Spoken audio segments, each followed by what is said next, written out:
Let n be a number that turns up when a fair die is rolled. If the probability that this system of linear equation has unique solution, this is k by 6, then we have to find sum of all possible values of k and all possible values of n. Now, as you can see that in this system of linear equation, we have a system of linear equation, three equations, three unknowns, and equation 2 and 3 has this unknown n, right? In equation 3, the coefficient of z is n. Similarly, in equation 2, the coefficient of y is n. And n is a number that we are getting when we are throwing a fair dice, right? So n will be any one of the first six natural numbers. N will be either 1 or 2 or 3 up to 6. So if we select any one number from here, then we have to find the probability that this system of linear equation will have unique solution. Now remember, the condition for unique solution is that determinant of coefficient matrix must be non-zero, right? That is the condition for unique solution, that if determinant of coefficient matrix, that is delta, is non-zero, then the system of linear equation will have unique solution. So, first we'll calculate the determinant of coefficient matrix by equating that to non-zero. We'll see what are the possible values of n, right? What are the favorable cases? Total number of cases will be 6. There are 6 possible values of n. Now let us find out that how many values of n are there, which will give us unique solution. So then the probability will be favorable cases by total number of cases. So here, for unique solution, the determinant of coefficient matrix, that should be non-zero. Now, as you can see that in coefficient matrix, the first row will be 1, 1, 1, coefficients of x, y, and z in first equation. Similarly, the second row will be 2, n, and 2, again coefficient of x, y, and z in second equation. And the third row will be 3, 3, n. So this is the determinant of coefficient matrix. And if the system of linear equation has unique solution, then this determinant must be non-zero, right?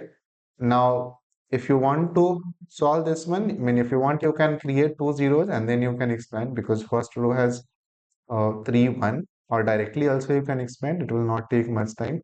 If I expand along first row, then we are going to get 1 into n square minus 6 minus 1 into, and then we have 2n minus 6 plus 1 into, and then we have 6 minus 3n. So this is the determinant of coefficient matrix, and this should be non-zero. Now from here you can see that this minus 6 plus 6 will cancel. So we are getting n square minus 2n minus 3n. So that will be minus 5n plus 6. This is non-zero, right? And now by splitting the middle terms, we can create the factors. So we are going to get n minus 2 into n minus 3, and this is non-zero. Now here there is one important concept. The product of two number is 0. Let us say if x into y is 0, then we say that either x is 0 or y is 0. But if product of two numbers is non-zero, then it means both the factors will be non-zero. That means n minus 2 is non-zero, which means n is not equal to 2. And n minus 3 is non-zero, that means n is not equal to 3. This is one important point, because if product is 0, then if any one factor is 0, it will make the product 0. But if the product is non-zero, then both the factors must be non-zero. That means here n minus 2 is non-zero, which means n is not equal to 2, and n minus 3 is non-zero, that means n is not equal to 3.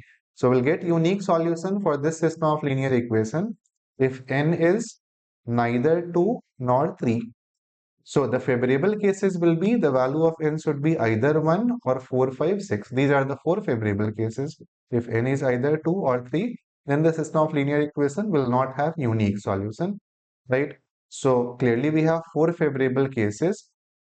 The favorable cases will be n is 1 or 4 or 5 or 6. So there are four favorable cases and total number of cases are 6. So this is the probability that the system of linear equation will have unique solution, and this probability must be k by 6, which is given.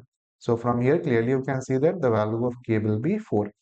Now the question was that what is sum of all possible values of n and all possible values of k. There is only one value of k, which is 4. and there are four possible values of n. N can be any number other than 2 and 3. So the possible values of n are 1, 4, 5 and 6. So this will be sum of all possible values of k and all possible values of n. After adding this, 10 plus another 10, that will be 20. And therefore correct answer for this problem is option C. Right, so this was not a difficult problem. From consistency of system of linear equation, you have to know this condition that for unique solution, determinant of coefficient matrix is non-zero. And if determinant of coefficient matrix is non-zero, we are getting this condition that n is not equal to 2 and n is not equal to 3. So four favorable cases, right? All of these except 2 and 3, these are favorable cases. And total 6 cases, probability 4 by 6. From there we got k as 4. Sum of all values of k and n, that will be 20. And hence correct answer is option C.